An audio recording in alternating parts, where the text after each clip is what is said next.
ويرزقنا الفتوح والبنوح والرسوخ وصلاح الجسد والقلب والروح وتوبة النسوح، وأن الله يتوب علينا وعلى جميع عباد الله الصالحين ويغفر جميع الذنوب المؤمنين والمؤمنات والمسلمين والمسلمات، ويعلي درجاتهم في الجنة، وأن الله سبحانه وتعالى يرفع عنا وعنكم الآفات والآهات والبليات والمصائب والمحن والفتن ما ظهر منها وما بطن، إنك على كل شيء قدير، ويشفي مرضانا ومرضى المسلمين، ويعافي مبتلانا ومبتلى المسلمين، ويفرج عنا وعن المسلمين وعن أمة محمدية همومهم وكروبهم فرجا عاجلا برحمتك يا أرحم الراحمين، ويؤتي كل سائل منا ومنكم سؤله ويرضى يرضي الله ورسوله على هذه النية وعلى كل نية صالحة جامع شاملة لخيرات الدنيا والآخرة بسر أسرار الفاتحة.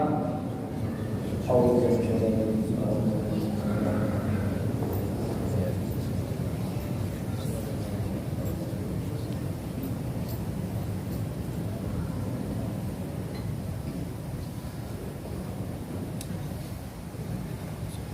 بسم الله الرحمن الرحيم. الحمد لله رب العالمين الحمد لله رب العالمين، وصلى الله وسلم على سيدنا ومولانا محمد وعلى آله وصحبه أجمعين. قال المصنف رحمه الله تعالى ونفعنا به بعلومه وبعلوم سائر الصالحين في الدارين آمين. لأن قال فصل الذكر يكون بالقلب ويكون باللسان، والأفضل منه ما كان بالقلب واللسان جميعا، فإن اقتصر على أحدهما فالقلب أفضل، ثم لا ينبغي أن يترك الذكر باللسان مع القلب خوفا من أن يظن به الرياء، بل يذكر بهما جميعا ويقصد به وجه الله تعالى. وقد قدمنا عن الفضيل رحمه الله تعالى أن ترك العمل لأجل الناس رياء، ولو فتح الإنسان عليه باب ملاحظة الناس والاعتراف من تطرق ظنونهم الباطلة لنسد عليه أكثر أبواب الخير، وضيع على نفسه شيئا عظيما من مهمات الدين، وليس هذا طريقة العارفين. وروينا في صحيحي البخاري ومسلم عن السيدة عائشة رضي الله تعالى عنها أنها قالت نزلت هذه الآية ولا تجهر بصلاتك ولا تخافت بها في الدعاء. فصل اعلم أن فضيلة الذكر غير منحصرة في التسبيح والتهليل والتحميد والتكبير ونحوها، بل كل عامل لله تعالى بطاعة فهو ذاكر لله تعالى، كما قاله سعيد بن جبير رضي الله تعالى عنه وغيره من العلماء. وقال عطاء رحمه الله تعالى مجالس الذكر هي مجالس الحلال والحرام، كيف تشتري وتبيع وتصلي وتصوم وتنكح وتطلق وتحج وأشبه هذا.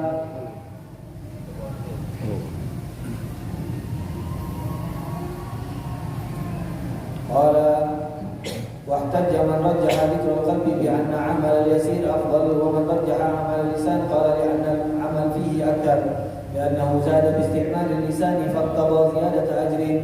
قال القاضي واختلفوا هل تكتب الملائكة ذكر القلب، فقيل تكتبه ويجعل الله لهم علامة يعرفونه بها، وقيل لا يكتبونه لأنه لا يطلع عليه غير الله تعالى.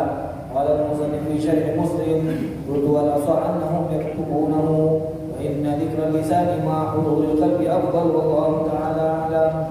قال وخالف عياد فقال لا ثواب بالذكر بالقلب، قال ابن الدين وهو حق لا شك فيه. وقد يقال إن أريد الثواب من حيث اللفظ فالأصح عدمه، أو من حيث المعنى واشتغال النفس به فالحق الثواب، وأنه أفضل من الأول. نعم لا يفيد اتفاقا بشيء مرتبة الشارع على القول حتى يتلفظ به ويسمع نفسه عند صحة السمع وانتفاء نحو اللغة. قال والحق إن العقل ما جمع القلب واللسان ثم اللسان ثم القلب، ونافي الثواب فيه من حيث الذكر لا ينافي حصوله من حيث حضور القلب مع الله والمراقبة والمشاهدة له تعالى في ثواب أي ثواب، وإنما فضل عليه اللسان لأن في الاتيان به امتثالا لأمر الشارع من حيث الذكر بخلاف ذاك. ألا ترى أن ما تعبدنا به من الذكر لا يحصل إلا بالتلفظ به بحيث يسمع به نفسه، بخلاف ما إذا لم يسمع بأن أتى به همسا أو بقلبه فقط، فإنه لا يحصل له الامتثال ويقع في لوم الترك وثواب الحضور، إنما هو على جهة أخرى أجنبية عن المأمور به، فتأمل ذلك. قال الإمام في المطالب: من مكائد الشيطان ترك العمل خوفا من أن يقول الناس إنه مراء، وهذا باطل، فإن تطهر العمل من نزغات الشيطان بالكلية متعذر، فإن تطهر العمل من نزغات الشيطان بالكلية متعذر، فلو وقفنا العمل على ذلك لتعذر الاشتغال بشيء من العبادة، وذلك يوجب البطالة وهي أقصى غرض الشيطان. ولقد أحسن من قال: سيروا إلى الله عز وجل عرجاء ومكاسير، ولا تنتظروا الصحة، فإن انتظار الصحة بطالة. Alhamdulillah wa syukurillah.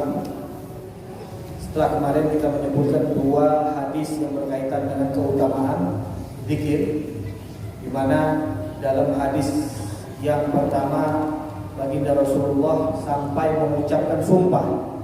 Kata baginda Rasulullah SAW, apakah benar kalian duduk untuk mengingat Allah, dan apakah benar kalian duduk atas alasan syukur kepada Allah Subhanahu wa taala?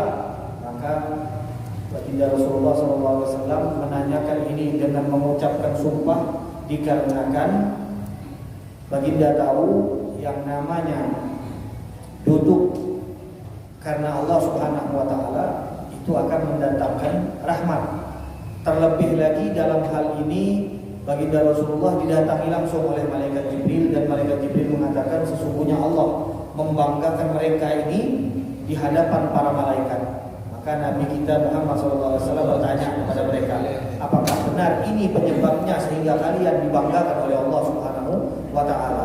Dan di hadis yang kedua di mana dikatakan tidaklah berkumpul satu kaum untuk menyebut dan mengingat Allah Subhanahu wa taala kecuali para malaikat akan meliputi mereka dan akan diturunkan rahmat serta ketenangan di dalam perkumpulan mereka. Wa dzakarahumullahu ta'ala fi man indah, dan Allah akan membanggakan mereka di hadapan para malaikatnya Allah Subhanahu wa taala. Ini ngomong-ngomong akan diturunkan ketenangan, itu ada bunyi lagu-lagu sampai kita tuh mana tenang. Ketenangan yang dimaksud di dalam hati, bukan ketenangan tidak ada riuh, tidak ada suara. Dan suara ustaz ini kan anggap apa? Yang dimaksud ketenangan di sini adalah ketenangan di dalam hati yang kita rasakan pada saat kita hadir di dalam majelis zikir dan majelis ilmu. Jadi di sini seperti yang kemarin sudah kita singgung, bahwa pada kesempatan kali ini kita akan membahas tentang zikir itu ada tata cara. Ya, jadi zikir juga ada bagian-bagian.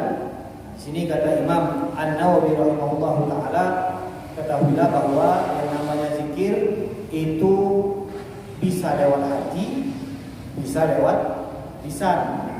Kemudian kata Imam Al-Ghazali, yang paling afdol dari kedua-duanya ini adalah ketika kita berzikir mengingat Allah dan hati kita pun ikut hadir di dalam zikir tersebut, sehingga sesuai apa yang dia ucapkan dan apa yang terlintas di dalam hatinya. Karena banyak orang yang berzikir, tangannya megang tasbih, tapi otaknya di pasar, otaknya di bisnis, otaknya di tempat lain, otaknya di kebun. Tangannya berzikir, mulutnya pun ikut komat kamit, tapi otaknya ke tempat lain, hatinya di tempat lain. Jadi di sini kata Imam Nawawi, yang paling afdol itu adalah ketika seseorang berzikir dengan lisannya dan diikuti dengan hatinya. Dia tahu apa yang sekarang sedang dia ucapkan, dia menyadari apa yang sedang dia ucapkan, dia agungkan kalimat yang dia ucapkan tersebut. Kalau dia sedang mengucapkan subhanallah, maka di dalam hatinya dia tahu, oh subhanallah itu mensucikan Allah Subhanahu wa taala. Atau dengan arti kata lain, maha suci Allah Subhanahu wa taala. Suci dari segala kekurangan, suci dari segala bentuk yang dihinakan oleh manusia, suci dari apa saja yang dimiliki oleh makhluk-makhluknya. Ini ketika seseorang bertasbih, dia akan mengangan-angani makna-makna daripada kesucian tersebut. Ketika seorang mengucapkan takbir Allahu Akbar, maka di dalam hatinya juga ada perasaan tidak ada yang lebih besar dari Allah Subhanahu wa taala. Arti tidak ada yang lebih besar dari Allah, bukan bentuk. Sekali lagi, kalau ada hal-hal yang kita jelaskan zahirnya menggambarkan Allah itu berbentuk, maka jauhkan pikiran kita dan hati kita dari hal-hal tersebut. Karena sudah disepakati oleh para ulama bahwa Allah Subhanahu wa taala itu bukan bentuk. Allah bukan bentuk zat, bukan bentuk padat. Jadi ketika kita menggambarkan besar, jangan kita membayangkan ada yang lebih besar dari gunung, ada yang membayangkan lebih besar dari bumi, membayangkan semua yang masih bisa kita bayangkan, kata para ulama, yakinilah itu pasti bukan Allah Subhanahu wa taala. Pokoknya kalau masih bisa kita bayangkan, itu berarti bukan Allah Subhanahu wa taala. Nah, ini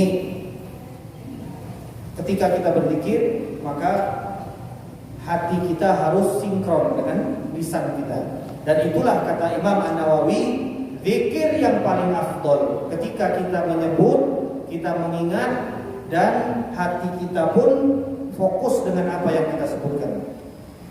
Fa ini iktafara ahla ahadihima fal qalbu afdal. Nah, ini kata Imam Nawawi, kalau kita mau memilih antara salah satu dari zikir dengan lisan atau zikir dengan hati saja, kalau ada pilihan seumpama dalam satu keadaan tidak bisa zikir dengan lisan, di antara kedua-duanya ini mana yang lebih afdol?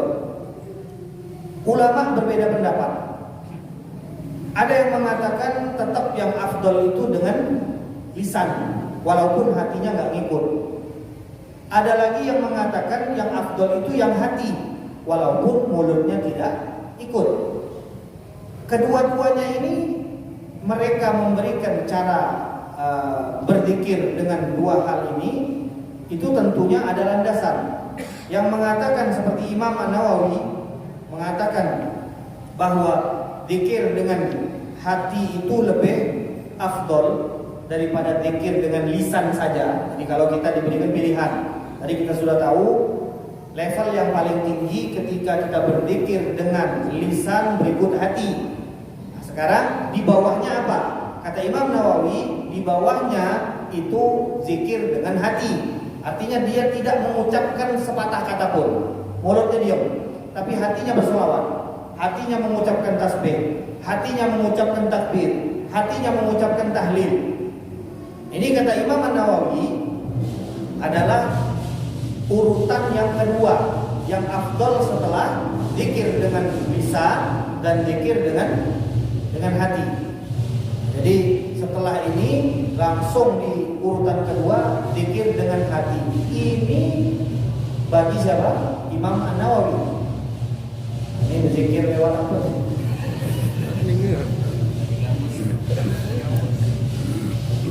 Zikir dengan hati ini kata Imam Nawawi mengapa lebih afdol?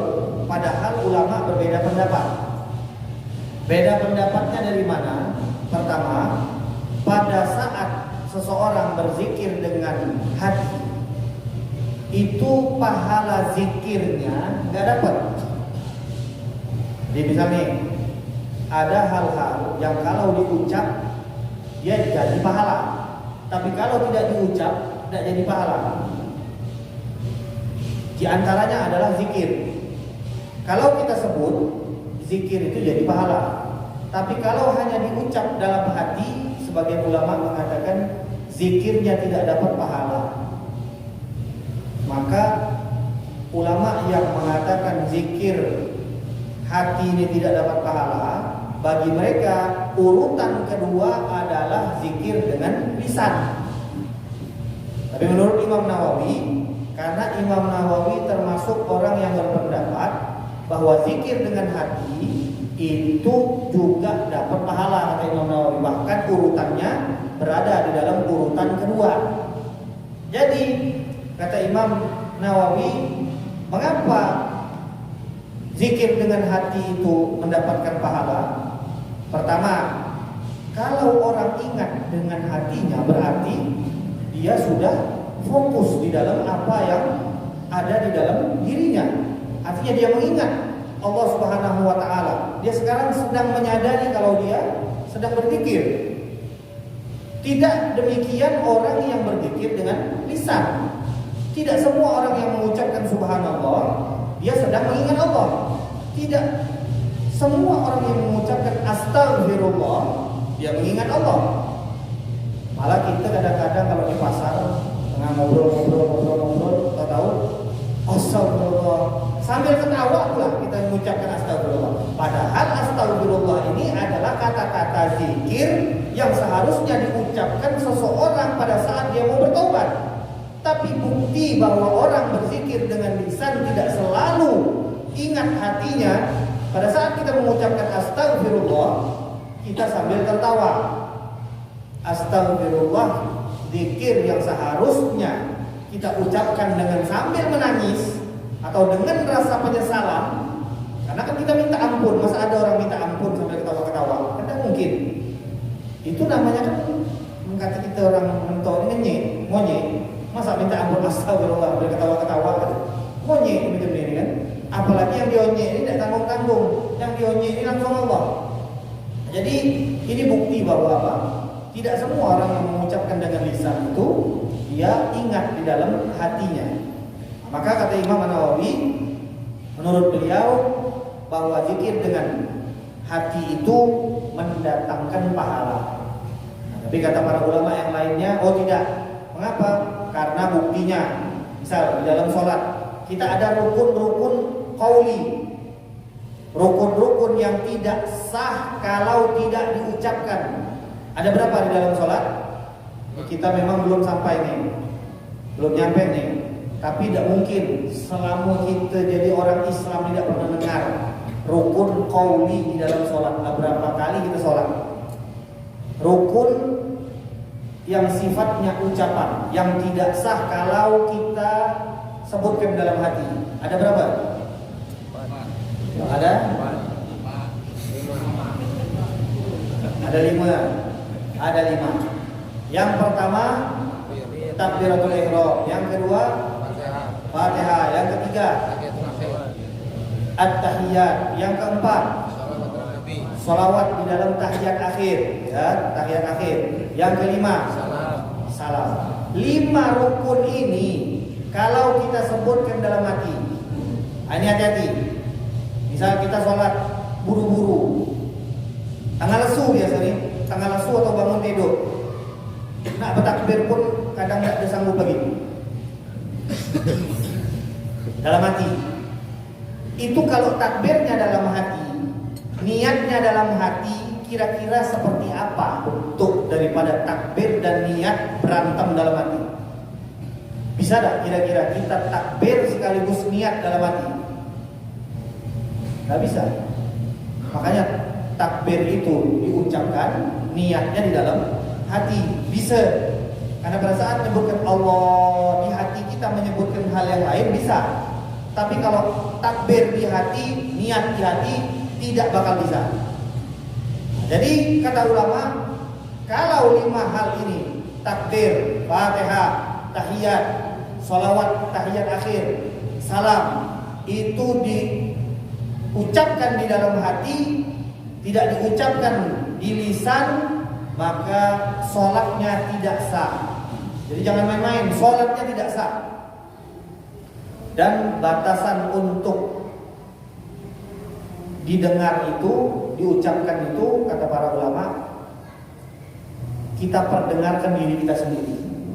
Jadi itu batasannya. Kita perdengarkan untuk diri kita sendiri. Jadi pada saat nyebutkan Bismillahirrahmanirrahim, minimal diri kita sendiri terdengar. Dan bukan berarti pada saat kita sebutkan minimal, oh berarti maksimal kita dengarkan semua sesorang-sorang atau semasjid-masjid. Tidak usah juga. Jadi itu sudah cukup. Jadi itulah minimal, itulah maksimalnya. Tidak usah kita tambahkan lebih dari itu. Karena ada orang-orang sholat Yang di samping ini sampailah, baca pijak kaki ya. Bismillahnya saja sudah Bismillahirrahmanirrahim, alhamdulillah. Yang di samping juga ada baca, dia baru iya kena budu, dengar di Bismillah jadi Bismillah lagi dia. Ada ngacau yang samping kita tadi, ngacau.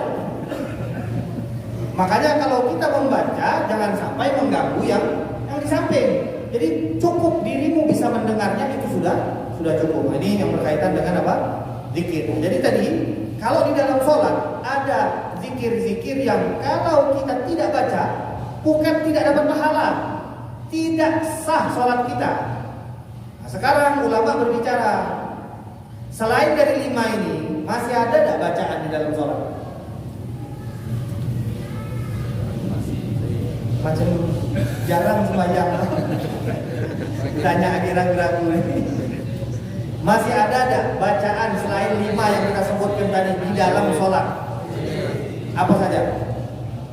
Doa iftitah, surat-surat pendek, tasbih, ruku, sujud, i'tidal, itu banyak sekali doa-doa. Sekarang kalau doa-doa yang ini, kalau tadi kan yang 5 kita sudah tahu hukumnya tidak sah. Kalau doa-doa yang ini kita baca dalam hati, apa jadinya? Kata ulama tidak dapat pahala.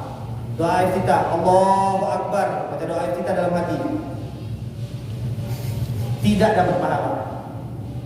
Jadi di dalam sholat ada 2 rukun, ada 2 ucapan.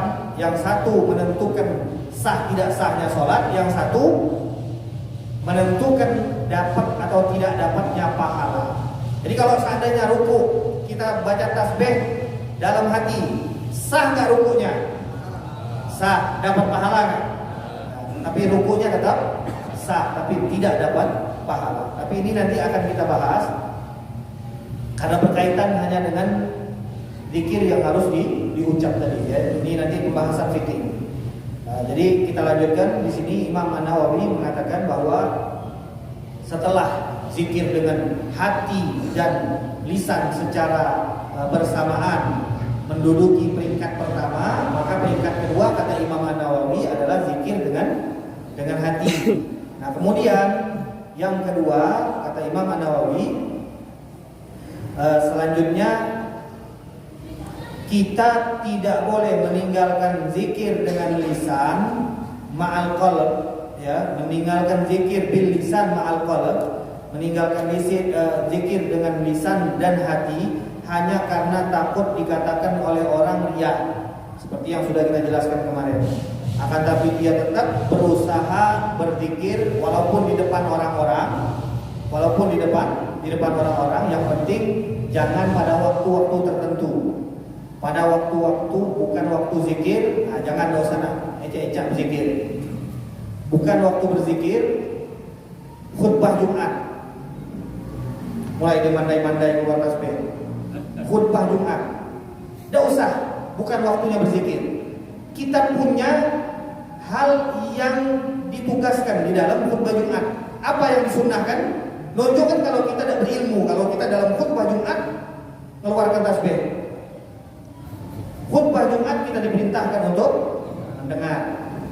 Begitu juga majalisul ilm, majelis-majelis ilmu diperintahkan untuk mendengar. Makanya di dalam Al-Quran ada doa, ya kan? Orang-orang yang dipuji oleh Allah, termasuk orang-orang yang dipuji oleh Allah itu adalah alladzina mimman alladzina istama'ul qawla fayattabi'una ahsana. Siapa? Istama'ul qawla, orang-orang yang benar-benar mendengarkan dengan seksama. Mendengarkan dengan seksama, artinya dia tidak iseng tangannya, dia tidak sambil ngobrol, mendengarkan dengan seksama. Dia paham apa yang diucapkan, dia paham apa yang disampaikan. Mereka-mereka inilah yang dipuji oleh Allah, orang-orang yang mendengarkan kebaikan dan kemudian fayattabi'una ahsana. Mereka kemudian mengamalkan apa yang mereka dengar dari hal-hal yang baik tadi. Jadi kata Imam Nawawi, jangan sampai kita pada saat kita berzikir takut riya. Pada saat berzikir takut riya. Ini di waktu zikir jangan takut riya. Karena kemarin sudah dijelaskan bahwa orang yang meninggalkan amal karena takut sama manusia itu adalah riya.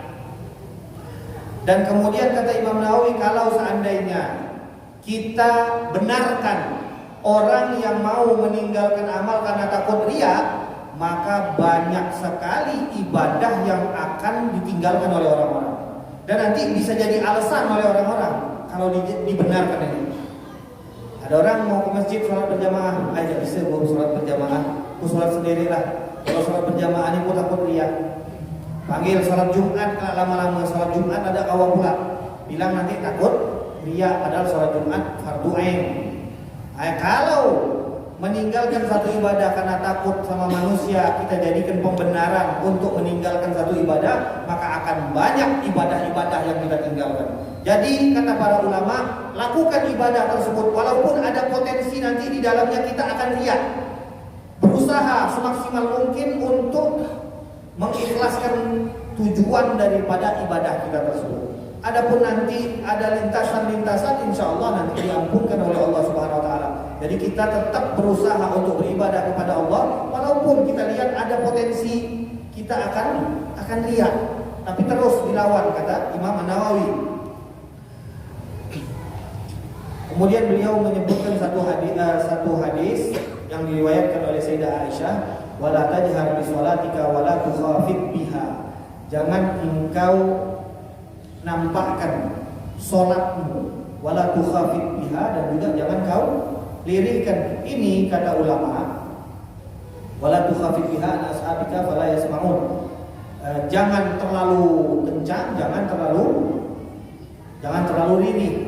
Nah, ini kata ulama turunnya bukan di dalam zikir, tapi di dalam berdoa, ya. Nah, makanya di dalam zikir ini orang menjadikan hadis ini sebagai dalil. Tidak boleh kita zikir bareng-bareng di sholat, Allahumma tassalam wa minka salam, bareng-bareng itu ini jadi dalilnya. Tidak boleh kita menampakkan zikir dan tidak boleh terlalu melirihkan. Padahal kata ulama ini di dalam doa, tidak boleh terlalu, tidak boleh juga terlalu kencang, tidak boleh terlalu pelan. Nah, tapi ini semua dalil-dalil yang perlu kita kumpulkan dalil-dalil lainnya lagi, karena Imam An-Nawawi rahimahullah taala itu Imam As-Suyuti rahimahullah taala mempunyai satu karangan kitab. Beliau membukukan semua dalil-dalil yang berkaitan dengan zikir secara terang-terangan, zikir secara berjamaah dan zikir secara terang-terangan, yang artinya apa? Dengan mengangkat suara. Beliau datangkan dalil, banyak sekali dalil-dalilnya. Insya Allah nanti di waktu yang akan datang akan kita jelaskan juga nanti mengenai apa dalil zikir berjamaah dan mengangkat suara. Karena kita sering ditanya sama orang, ada nggak di zaman Nabi macam model-model ikan? Kita nak jawab apa? Ada tak Nabi baca doa macam ikan? Allahumma tassalam wa minka salam, barang-barang pula, imam pakai mic pula. Ada tak? Nah, kalau ikan baca jawab, ikan jawab. Kalau ikan dah baca jawab, ikan balik. Ada tak zaman Nabi habis salam langsung berlari macam ikan? Nah, itu jawaban paling enak. Misalnya ikan dah baca jawab, ikan jawab macam mana? Ada tak di zaman Nabi habis salam langsung berlari? Kira-kira sahabat pada saat Nabi masih di depan, masa sahabat berlari? Nah, tentu jalan jawaban gampang untuk menjawab apa dalil zikir setelah sholat. Kemudian Imam An-Nawawi rahimahullahu taala mengatakan, ketahuilah bahwa fadilah zikir itu sangat banyak sekali. Ini sudah kita singgung di awal. Fadilah berzikir itu sangat banyak sekali dan perlu kita ketahui, kata Imam Nawawi. Nah, ini kabar gembira untuk kita. Zikir itu bukan hanya tasbih, bukan hanya tahlil, bukan hanya mengucapkan alhamdulillah, bukan hanya mengucapkan Allahu Akbar dan sebagainya. Akan tetapi siapa saja yang beramal karena Allah Subhanahu wa taala dengan suatu ketaatan, maka dia telah mengingat Allah. Dia telah berzikir kepada Allah Subhanahu wa taala sebagaimana yang sudah diucapkan oleh seorang ulama yang bernama Sa'id ibnu Jubair. Kata beliau, yang namanya zikir itu adalah ketaatan yang kau lakukan kepada Allah. Jadi menurut beliau, kalau ada orang berzikir tapi sambil maksiat, berarti dia tidak sedang berzikir. Dia baca sholawat atau sedang membaca tasbih, mata mana-mana nengok orang tuan. Orang nengok berzikir nih. Asal ada orang nengok dia cecak ni dikuat-kuat tasbih ni. Astagfirullah, astagfirullah, mata mana-mana. Ini dinamakan berzikir enggak? Tidak dinamakan berzikir. Karena berzikir itu adalah taat kepada Allah. Yang taat kepada Allah berarti dia sedang berzikir dan mengingat Allah, dan yang tidak taat kepada Allah berarti dia tidak berzikir kepada Allah walaupun lisannya qomat kamit mengucapkan zikir kepada Allah Subhanahu wa taala. Kemudian Atha Ibnu Rabah, seorang ulama, mengatakan, majalisul dzikri hiya majalisul halal wal haram. Kata Imam Atha Ibnu Rabah, ini murid Abdullah bin Abbas. Apa kata beliau?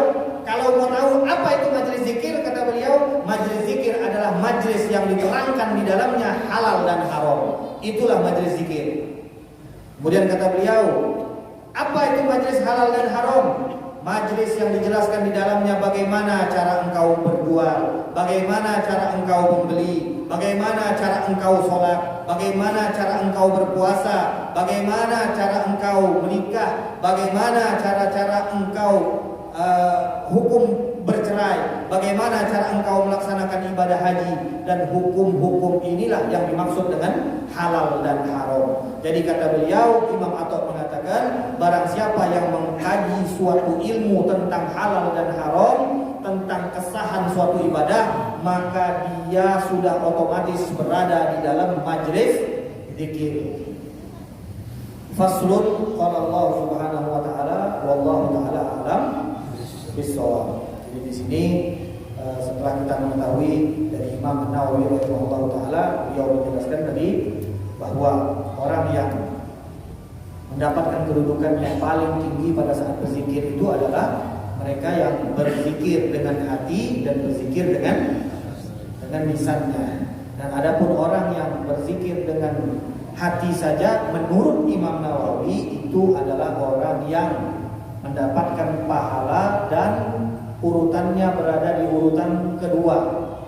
Tapi ada ulama lain yang mengatakan urutan kedua itu adalah orang yang berzikir dengan lisan walaupun hatinya nggak ikut, walaupun hatinya tidak ikut. Jadi kalau kita seumpama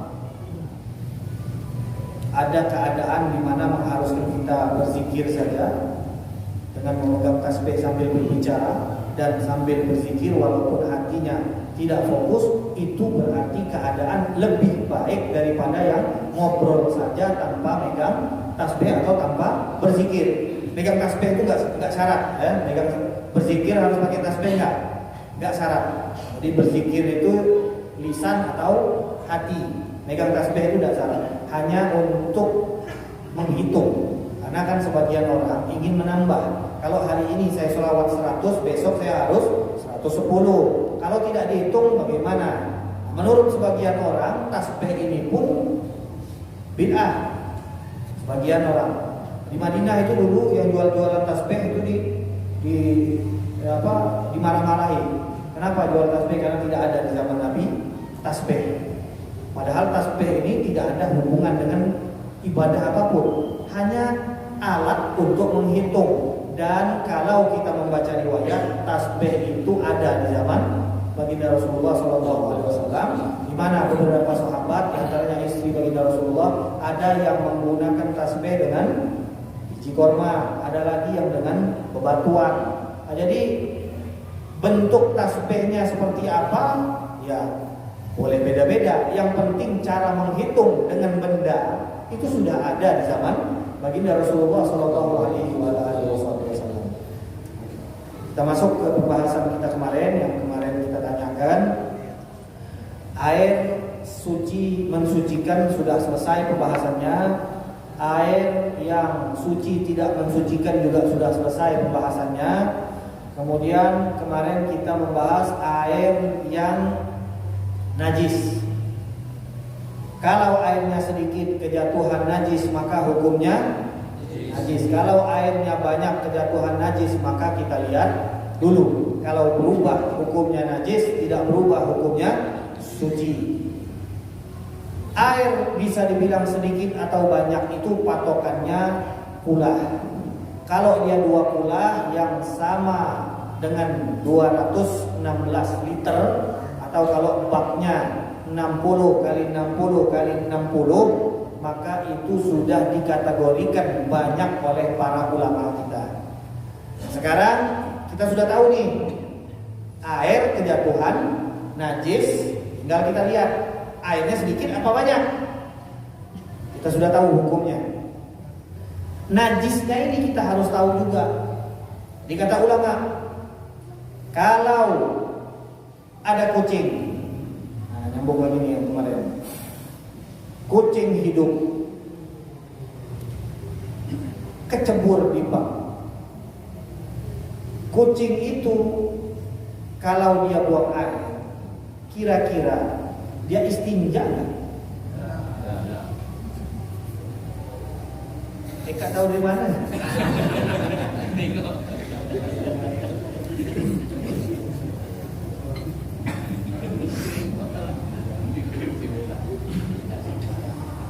Kucingnya ada lapor, kita juga ada ngikuti kan. Jadi sebenarnya jawaban paling aman tidak tahu. Benar? Kita kalau bilang dah, berarti kita tuh ngontrol 24 jam kita lihat kayak CCTV kapan dia buang air. Tapi kan umumnya gini, kucing itu tidak wajib mematuhi aturan istinja, dan dia juga tidak berakal.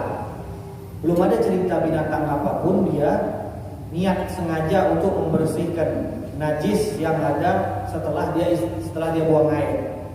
Jadi ini akhirnya kita punya kesimpulan bahwa kucing tidak istinja. Nah, berarti kalau ada kucing tidak istinja, kemaluannya itu membawa najis apa enggak? Kita manusia buang air, kita istinja untuk menghilangkan najis. Kalau kita tidak istinja berarti masih ada nggak? Sama halnya dengan binatang yang lain. Jadi ini ceritanya kucing masuk ke bak. Mungkin kaki aja ada sebadan badan nyebur, masuk semua. Airnya itu sedikit. Airnya sedikit berarti di bawah 2 kula. Apa hukum airnya? Ntar dulu, jangan usah dijawab dulu. Ini PR untuk di akhir. Jadi kita mau bahas dulu ada satu binatang lain selain kucing. Apa binatang itu? Kalau kucing ini mungkin agak jarang, kucing kecebur. Yang paling sering yang tidak bisa dicegah ini hal yang sejenis semut, cicak, beda. Nah ini hal-hal ini harus kita perhatikan karena beda hukumnya binatang dengan kotoran. Binatang sama kotoran hukumnya beda, ya. Jadi kadang binatangnya dihukumi lain, kotorannya dihukumi lain. Sekarang kita mau bahas binatangnya dulu. Cicak, semut, apa saja binatang-binatang yang pada umumnya tidak mengeluarkan darah. Dalam istilah fikih ada binatang-binatang yang tidak mengeluarkan darah. Binatang-binatang ini, kata ulama, kalau dia mati di dalam air, nanti dulu kata ulamanya, tanya ulama dulu. Ada binatang yang sejenis semut, cicak dan lain-lain yang tidak mengeluarkan darah, yang tidak mengeluarkan darah mengalir pada saat dipotong. Maka kalau dia jatuh ke air, airnya sedikit, apa hukum air tersebut? Suci. Hah? Suci? Mensucikan. Betul. Ini secara umum kalau binatangnya yang seperti apa? Semut dan lipas. Lipas ini orang mentok aja ya. Kecoa. Lipas ini tidak semua orang mentok juga. Ada yang tidak paham lipas. Lipas bahasa mana? Bahasa mentok. Bahasa mentok. Kecoa. Kemudian semut. Nah, sekarang kita sudah tahu hukumnya. Kalau dijatuhkan ke air, hukumnya tidak merubah air tersebut, suci dan mensucikan. Kalau sengaja kita jatuh, itu kan kalau dia jatuh sendiri, ya kan? Dia mati di atas jatuh. Sekarang kalau kita sengaja, tapi binatangnya binatang yang tidak mengeluarkan darah, kalau dia dipotong. Kita sengaja, misal semut, ada gelas, kita buang. Apa hukumnya? Tidak mensucikan. Hah? Tidak mensucikan. Suci? Tidak mensucikan. Tidak mensucikan. Suci tidak mensucikan. Yang lain? Oh, banyak yang ini. Ijma suhu putih. Ijma dengan cara diam. Jadi hukum semut tadi kalau kita lempar maka malah jadi bukan suci tidak mensucikan, tapi jadi najis. Jadi najis karena yang dimasukkan ini bangkai, walaupun dia semut. Jadi bukan suci tidak mensucikan. Kalau suci tidak mensucikan berarti keluar kejak semua ke minum, agak bisa. Tapi kalau sudah dihukumi najis berarti tidak boleh walaupun untuk diminum. Jadi dibuang atau disiram ke tanaman. Itu kalau kita lempar, ya kan? Ada unsur kesengajaan. Walaupun cuma satu dilempar, ada unsur kesengajaan, itu hukumnya airnya jadi najis. Ya, masih ada lagi nih. Kita lempar dalam keadaan hidup, tidak pakai berenang semua, mati habis kita lempar. Apa hukumnya? Ini dilempar tapi bukan jatuh sendiri. Yang pertama, semut mati jatuh, cicak mati jatuh, ya. Yang kedua, cicak mati dilempar, semut mati dilempar, najis.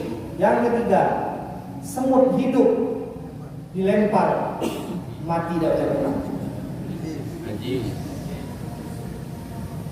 Ashabul yamin Najis. najis, kiri najis.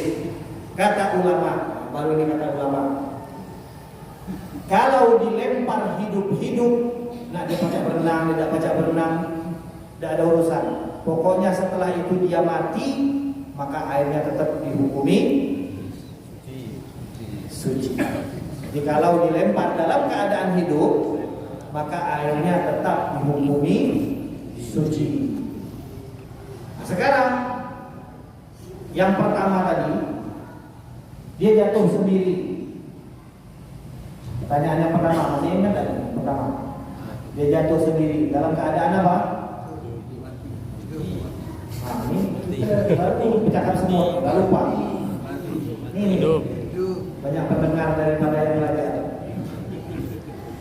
Yang pertama, jatuh dalam keadaan mati. Apa tadi hukumnya? Suci.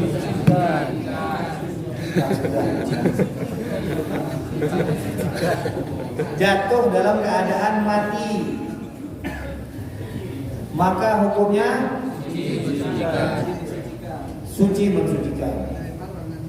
Yang kedua, jatuh dalam keadaan dilempar oleh orang dan dalam keadaan mati, najis. Yang ketiga, dilempar orang dalam keadaan hidup, suci. Baik setelah itu dia mati atau dia tetap hidup. Yang pertama, yang kedua, yang ketiga, kalau seandainya airnya berubah, maka hukumnya sama, dihukumi najis. Jadi yang suci tadi, yang satu dan yang tiga. Yang suci itu kan yang satu dan yang tiga. Yang mati jatuh sendiri dan yang hidup dilempar. Kalau semutnya merubah air, maka airnya dihukumi najis. Kalau airnya tidak berubah. Yang tiga juga lempar dalam keadaan hidup-hidup, kemudian dia mati, itu kita hukumi suci mensucikan kalau tidak berubah air. Kalau airnya berubah, maka sama hukumnya dengan yang nomor 2, kita hukumi najis. Nah, untuk kucing tadi PR karena sudah lewat waktunya. Insyaallah nanti akan ada pembahasan air lainnya. Wallahu ta'ala a'lam bishawab. Ya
untuk majelis kita malam Selasa atau besok, insyaallah di Masjid Musawwirul Wafat di Menjelang Baru, Masjid Musawwirul Wafat. Subhanallah wa bihamdihi,